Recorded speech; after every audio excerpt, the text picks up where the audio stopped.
Now, since most Rangers don't have a large amount of room in the dashboard area over here, what I'm going to do is I'm going to pop this vent panel off, and we're going to mount the tachometer right here where this unused area is.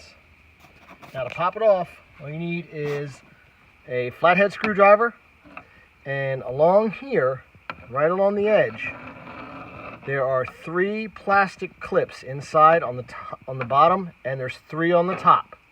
All you do is just gently put the screwdriver in, and you'll just ease it out, and it'll pop off actually very easily.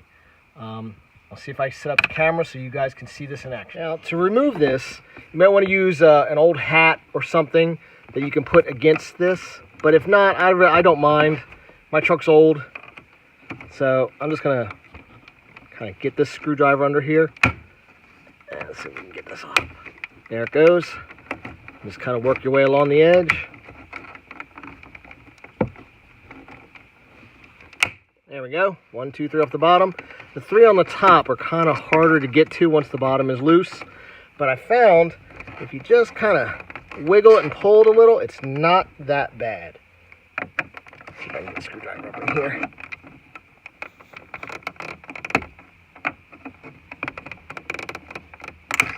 There we go. That's what it looks like behind. When you take it out, there's the 1, 2, 3 clips on the bottom, and then 1, 2, 3 clips on the top. And there's already a nice little hole in here, and now we just have to fish the wires through. All right, after you got the vent out right here, the next thing you would want to remove is the head unit. Many of you probably have already done this, but I'm just going to show you anyway. Just get a few nails and insert them in these holes. You'll feel it when you push it in. There's a little spring clip on each side, and you'll feel it when it releases. All right. One of the other things you can do is you can kind of push them, and it will help release.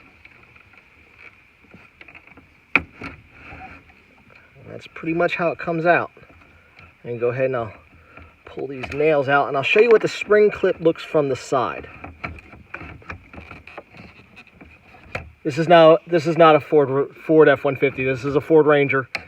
I'm too cheap to buy an aftermarket head unit, so I went down to a junkyard and got one for 10 bucks. This is what the spring clip looks like. Okay. Pull the nails out right here. Insert the nail into the hole. You can see that nail pushes right there. You see, if I move the nail, if I bend it outward, it compresses the spring clip. So if you do it 1, 2, 3, 4 times, and then push all 4 nails out, the head unit will come out very easily. Okay.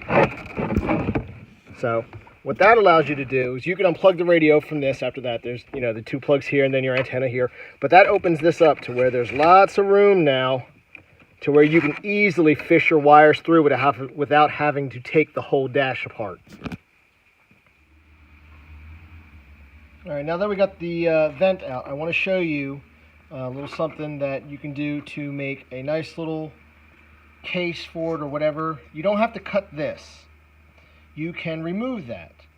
All right, and I'll show you how. If you look closely on the back, you'll see that little dot there? There's one little dot there, and there's 2 more underneath, here and here. If you bend this up ever so slightly, this center piece will pop out.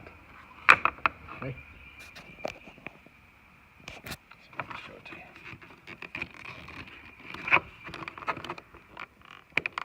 Okay, there's that one. Okay.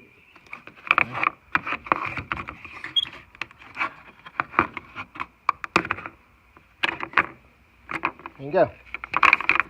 Now, set that to the side. You can use this piece as a template to make a pattern to go back in here. I'm just going to use a cheap piece of Luan that I have just laying around, and I'll spray paint it black after it's all said and done. All right, now that I've got this cut to size, make sure you put a little notch in here in these 3 different places.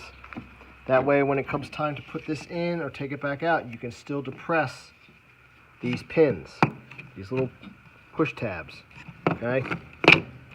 But don't make them too deep or then they'll show through the face, okay?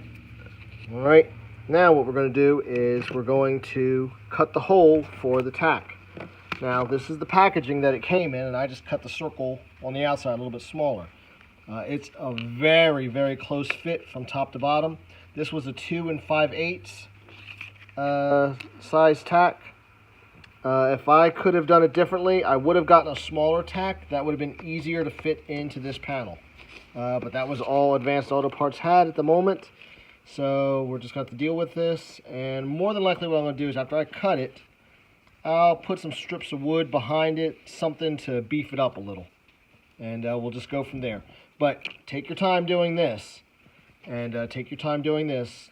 You know, this is what's taking the majority of the time, is this little panel. All right. Now I've completed it. You can see how close it is top and bottom. I can't reiterate enough. Make your life easier and get a smaller tack. This was 2 5/8. I didn't have a hole saw this size. I had to cut it out with a smaller hole saw, and then I cleaned up the edges with the Dremel. If I had had a 2 1/8 inch hole saw, it would have been one quick motion with the drill press and we would have been done. So that's what it looks like right now. I did cut these a little bit deeper. I don't mind if they show through a little, because this is going to be spray painted jet black and you won't really notice those tabs anyway. Alright, so I got my part spray painted. Not the best spray paint job in the world, but this isn't a spray paint tutorial. This is a put a tachometer in a Ford Ranger tutorial. So I'm going to take our vent housing and we'll put this in. And it should just gently be pressed in. Shouldn't take too much effort. If you took your time when you were cutting, it should be just fine. Alright, that's what it'll look like. I'll get the tack. I might need to lay the phone down, but I'm going to try not to.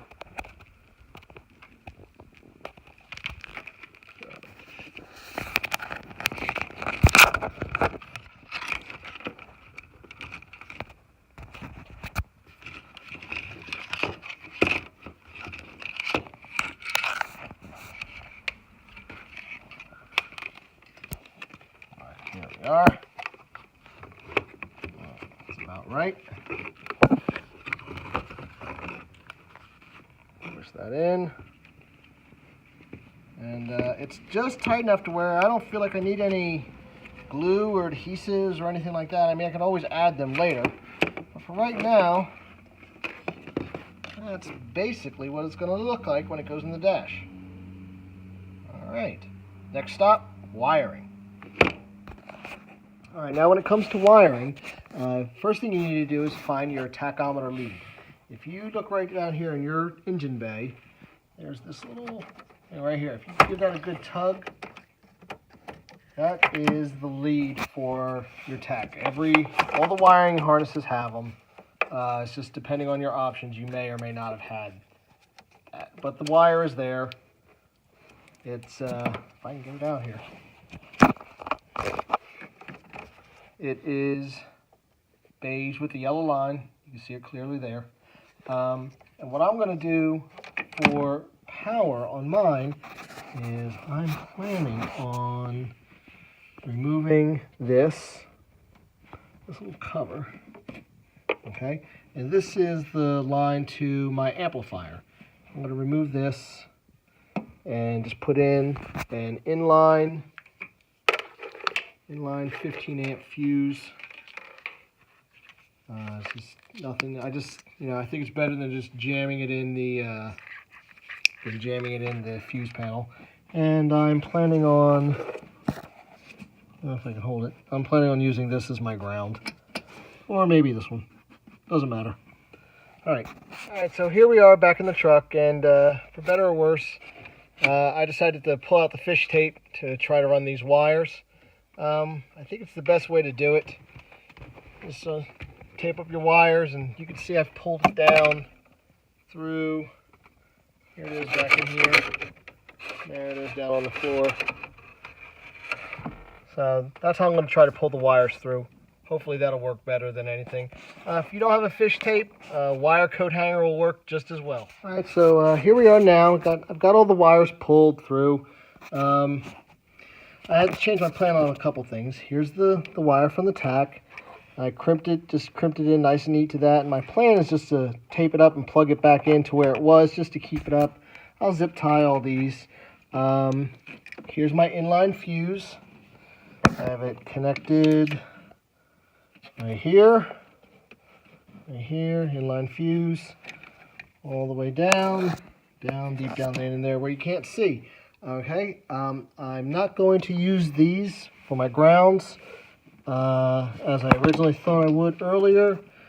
The wire just wasn't long enough, so what I did was, and I'll have to come back and show that to you after I move the camera. All right, back to the wiring. I didn't use the original ground. I actually ended up using, there's my test light.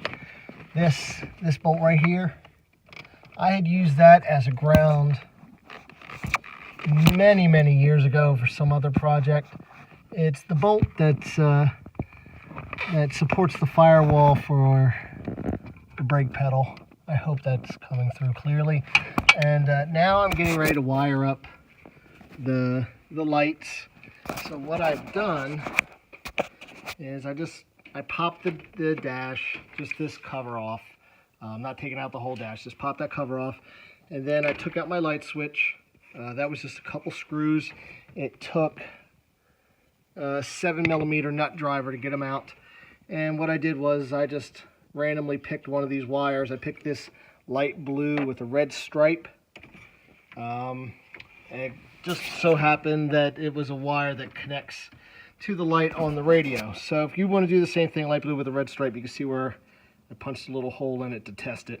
But when I put my test light on that worked. And I'm going to hook my Tack, the light, to that. That way when I turn my lights on, my Tack should come on. And hopefully after that's all done, I can show you the completed project. All right, in the hopes of being complete with all steps, I wanted to show you this. To remove your panel, you should pull from down here and pull and pull. As you work your way around, you'll notice these little plastic tabs. They go all the way around. When you get to the light switch itself, you remove these two screws. I just left them most of the way backed out because I'm reassembling. When you take your switch out, there's a metal tab right there at the top. To get that out, turn it counterclockwise so that metal tab is over in the upper right-hand corner of this square area where it's mounted. That's the easiest way to get it out. Reassembly is just the same as it was to disassemble. Just put everything back and you should be good. Well, here we are. Everything's all neat and clean. I plugged the wire back in right here. I wrapped it all up with electrical tape just to try to keep things neat. Everything's run through the firewall, tucked away. Here's what the finished product looks like. Alright, looks okay. Alright, now I'm going to start the truck, see how it works.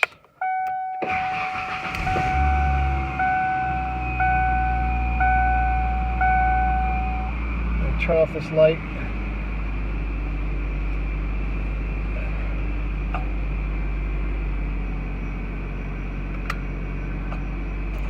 Alright, let's see, headlights.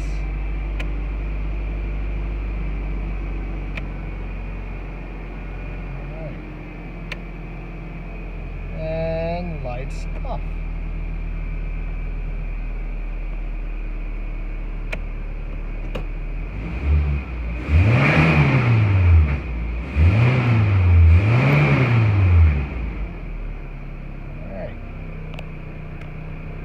Not bad for a 280,000 mile truck.